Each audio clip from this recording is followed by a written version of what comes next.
Hello. I get a lot of questions about 190SL Solex carburetor chokes, and I thought a brief tutorial on them might be a good idea.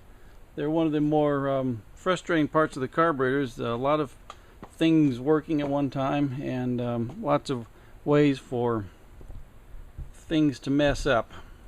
Now here's the front of the engine. So this carburetor is the number one carburetor, and we'll start with it because it's the easiest. It's the slave carburetor, or the slave choke rather.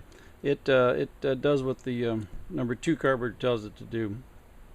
And the easiest way to check, what all you want is freedom of movement.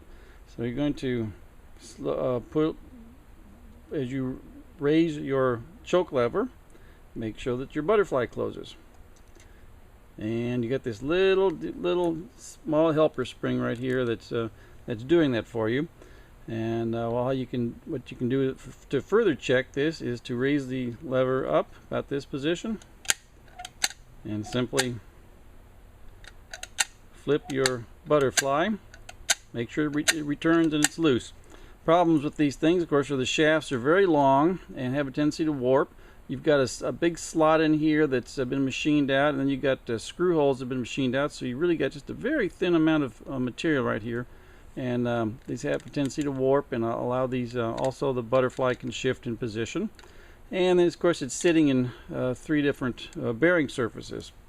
And all those things can contribute to a choke that doesn't work properly. But on the number one, it's pretty straightforward. Very easy to do. The adjusting nut right here is designed to allow you to adjust the lever up and down so that your cable coming down will meet the binding screw, and in a manner such that the cable will not bind and will pull true and straight. Well, as true and straight as it can. The cable actually comes down at an angle and makes a dog tail or dog leg to each of these binding screws, and so the cable is it can be a big part of your problem in terms of chokes not working properly. So always check your choke cable when it's disconnected from the levers. Next up is the number two carburetor, and this is the one where all the trouble takes place. You've got your choke lever has two springs on it, a very heavy duty spring right here and a light duty spring here, and the heavy duty spring is what's pulling everything back into position as this choke lever operates your fast idle mechanism. And I can show you that a little bit better over here.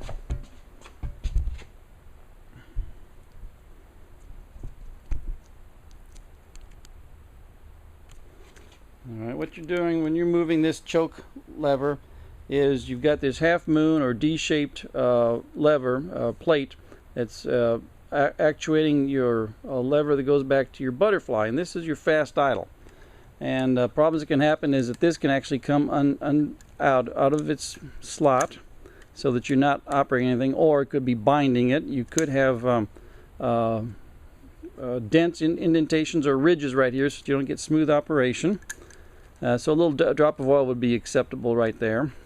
And while this is up in the air, you need to be able to see when this is in the fully closed position, make sure that this butterfly moves very easily.